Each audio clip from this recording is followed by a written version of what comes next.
When I say the word genius, what do you picture? Probably someone in a lab coat, super confident, with an answer for absolutely everything, right? Well, what if I told you that whole image is pretty much wrong? Okay, let's dive into this and explore what high intelligence really looks like. This quote right here just flips our usual assumptions on their head. You see, the most consistent pattern found in people with really high IQs isn't confidence, it's self-doubt. And they're not just fishing for compliments, they genuinely, truly believe they're less capable than they are. So, this brings us to the big question, doesn't it? If being highly intelligent isn't about feeling like a genius, then what are the real, often hidden, habits and traits of a mind that's, truly powerful? To figure this out, we first have to tear down that old genius myth. We're going to start by looking at why the people who are often the most qualified to be in the room are also the ones most convinced they don't belong there at all. You've probably heard of the Dunning-Kruger effect, but this phenomenon is kind of like that, but in reverse. Study after study shows that top performers consistently underestimate their own abilities. And why is that? Well, because the more you know about something, the more you realize you don't know. This creates this sort of permanent low-level anxiety, this feeling that you're a fraud and you're just getting away with something. All right, so now let's get to some of the more familiar and honestly kind of weird habits.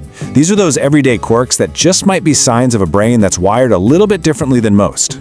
For starters, are you a night owl? Well, it turns out highly intelligent people are way more likely to be. Research suggests this isn't just a lifestyle choice, but actually a neurological one. See, the ability to push past your natural sleep rhythm, to do things like read or just think, that's an evolutionary novelty. And it shows up a lot more in people with higher IQs. And what about that messy desk? Yeah, you know the one. Turns out, a cluttered environment can actually kickstart creativity. Studies have found that a little bit of chaos can encourage unconventional thinking, helping your mind make these unique connections it might otherwise miss. Okay, this one is huge. Talking to yourself out loud, what psychologists call private speech, is actually a really powerful tool for organizing your own thoughts. It helps you work through complex problems. So no, it's not a sign of insanity, it's a sign of a brain that is hard at work. And look, we're not just talking about some abstract ideas here. Albert Einstein, he had a cluttered desk and talked to himself. Steve Jobs was famous for his messy workspace. And both Charles Darwin and Barack Obama were known night owls. See, these aren't just random quirks. They're patterns we see again and again among some of history's greatest thinkers. But here's where we need to pause, because it's absolutely crucial to understand that these habits, they're just the surface. Underneath the messy desks in the late nights, there's often a much deeper, way more complex internal world that comes with this kind of mind. So let's explore that inner world. This is where we look at the hidden and often pretty difficult psychological challenges that can come along with a powerful intellect. This right here is the burden of a high-functioning brain. The exact same analytical power that helps you solve complex problems is also excellent at imagining worst-case scenarios, which can lead to anxiety and overthinking. This heightened awareness can also cause sensory overload, making a crowded room feel genuinely overwhelming. And to cope, some might retreat into social isolation or even deliberately underachieve just to, fit in.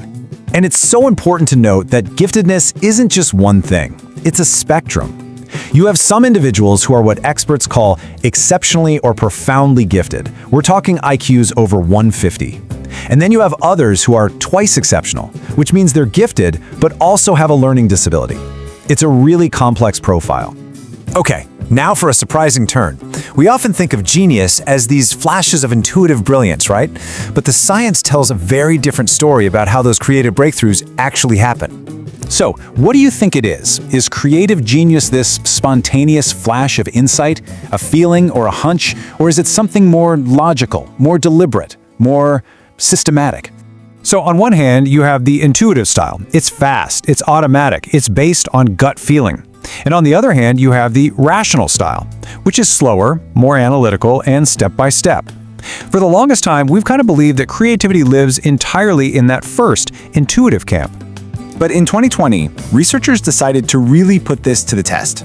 They wanted to see which decision-making style was a better predictor of what's called divergent thinking, which is basically the ability to come up with lots of new, original ideas. And, well, they found a clear winner. And the winner was a rational, analytical style. This study from the University of Bologna found that a logical approach was the key predictor of creativity. The big takeaway here is that those aha moments, they rarely just come out of nowhere. They're usually built on a foundation of logical, goal-directed, systematic thinking. So what does this all mean? Let's bring everything we've talked about together for a new definition, one that blends pure intellect with real, true intelligence. It's pretty obvious that true intelligence isn't just about a raw IQ score. It's a complex mix of thinking styles, quirky habits, and crucially, the emotional strength to manage all those internal challenges that come with having a highly active mind. And this really brings us to the highest level of it all. The smartest people often learn how to take their incredibly complex ideas and make them simple so that everyone can understand. Real genius isn't about showing off how smart you are. It's about using your intellect to connect with and lift up other people. So ultimately, if any of this resonated with you, the self-doubt, the late nights, the constant thinking, the takeaway isn't to get hung up on some label. The real question isn't, how smart am I? It's, how well am I using the unique, powerful, and wonderfully complex mind that I already have?